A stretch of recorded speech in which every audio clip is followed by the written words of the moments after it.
What's up, everyone, and welcome to another episode where we're going to talk about the dangers of using Teams, Zoom, and other conference platforms in business. With work at home still a thing, attackers are once again going where the people are. You might remember the episode on LinkedIn phishing campaigns where attackers were posing as that really cool company who really wants to hire you. Just click on this link and then check out the Word document with the details about the job. Oh, and enable macros when you open that file. Of course, I'm joking. We don't enable macros when you open a file, especially from someone you don't know, or from anyone for that matter. Now, in that episode, we were talking about how everyone wants a better job that pays more money and lets you sit at home on your couch all day in your sweatpants. And that dream job is what attackers are preying on.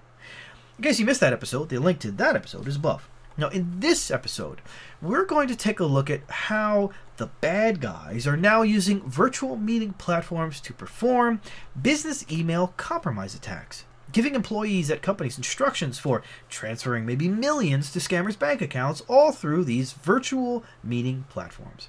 Now, I hope you watched the full episode, but if not, you can now skip directly to my insights at the end of the episode. For the rest of you, let's go through the story together and see what we can learn to protect ourselves and others. Oh, drat these computers. They're so naughty and so complex.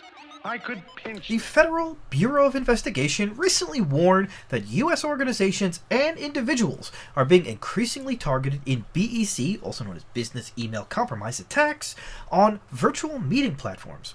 Business email compromise, also known as email account compromise, is a sophisticated scam that targets both entities as well as individuals who perform legitimate transfer of funds requests.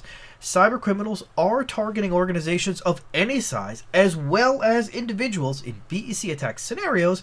Attackers pose as someone that the target trusts, somebody like a business partner or the CEO or other executives and service providers. Between 2019 and the end of 2021, the FBI's IC3 division has received an increase of BEC complaints involving the use of virtual meeting platforms to instruct victims to send unauthorized transfers of funds to fraudulent accounts. A virtual meeting platform can be defined as a type of collaboration technique used by individuals around the world to share information via audio, video conferencing, screen sharing, and webinar. Congratulations, you're doing a great job by wanting to learn about this new BEC scam perpetrated through virtual meeting platforms like Zoom, Microsoft Teams, and others. I appreciate your support by watching my episode about it.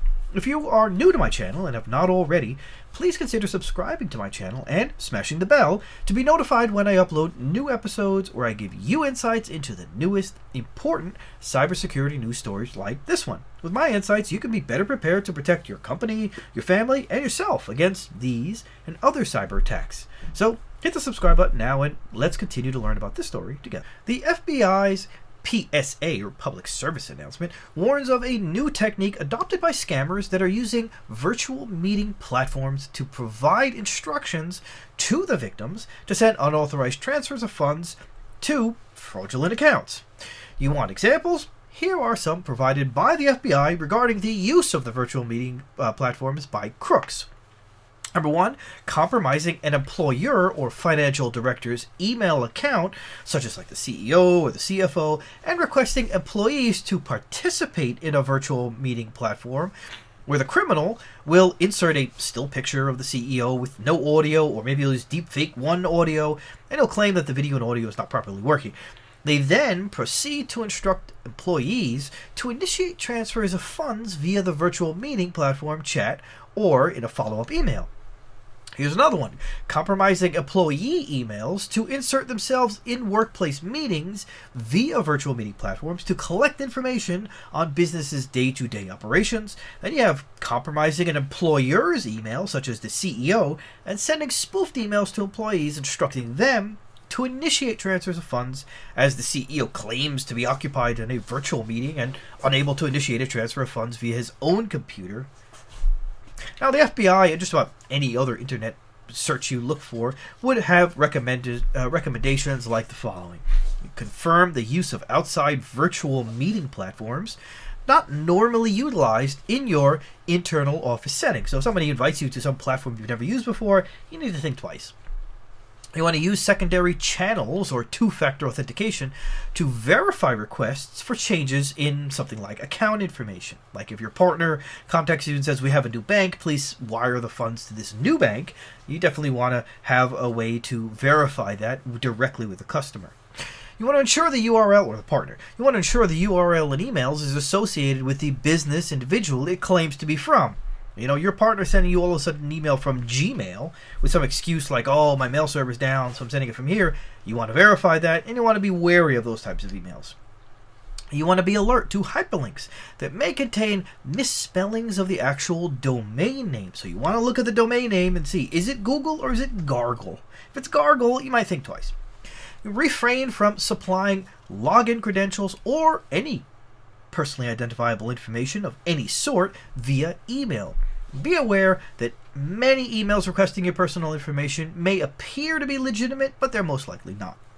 You then want to verify the email address used to send emails, especially when using a mobile or handheld device, because the screen is smaller, they chop up information differently so that you can't necessarily see everything.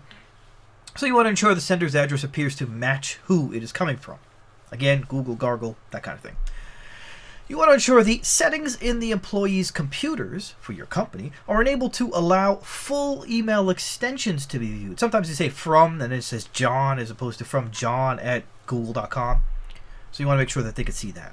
You want to monitor your personal financial accounts on a regular basis for irregularities such as missing deposits.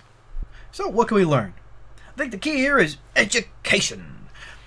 If you did not watch the last 2 minutes or so of this episode, go back and watch it. All the signs are there. Things to take note of are being alert when you get an email for a meeting, especially an ad hoc meeting. Implement two-factor authentication. If the CEO calls some meeting and shows a still image or his voice sounds a little different, then don't just blindly accept what he says and do what he asks. Question it. Maintain a secondary channel with colleagues to ask questions like, is this for real? You want to never follow an order to transfer funds without questioning it at least once. Many companies have protocols like 2 top-level VPs need to approve of money transfers or payments before they go out the door. But even more than these tips is a well-documented plan on how to continue the education of your team or your family on how to be responsible online. The bad guys go where the people are. It's like an old question to Willie Sutton, the bank robber. I remember it was 1934 and the cops asked, why do you rob banks there, Willie? And Willie answered, don't be a dunce. That's what the money is. I'm too smart for you coppers, see? So, yesterday it was LinkedIn jobs. Today it's virtual meeting platforms. Tomorrow it's going to be something else. And we can't give our team specific rules for every platform. There's no way they're going to remember the secret handshake to use for each and every platform. They already use crappy passwords across hundreds of sites because they can't remember complex passwords for each service. Facebook is blah, blah, blah. Twitter's yada, yada, yada. It won't work. But a continuing education program to remind them of the dangers, the common things to spot, and yes, some protocols for using digital services for their job is a more central approach to allow your family or your company to maneuver these shark-infested internet waters with minimal damage. So, what does your company's plan look like? Let me know in the comments section below. And yes, even if you don't have one, let me know. Who knows? Maybe if there's enough demand, I'll create one for you. Or maybe I'll just give you a link to a Google search. It's literally that easy. With that, I say thanks again for watching. Don't forget to share and subscribe if you haven't already. And smash the bell if you haven't already. And I'll see you on the next episode. Take care.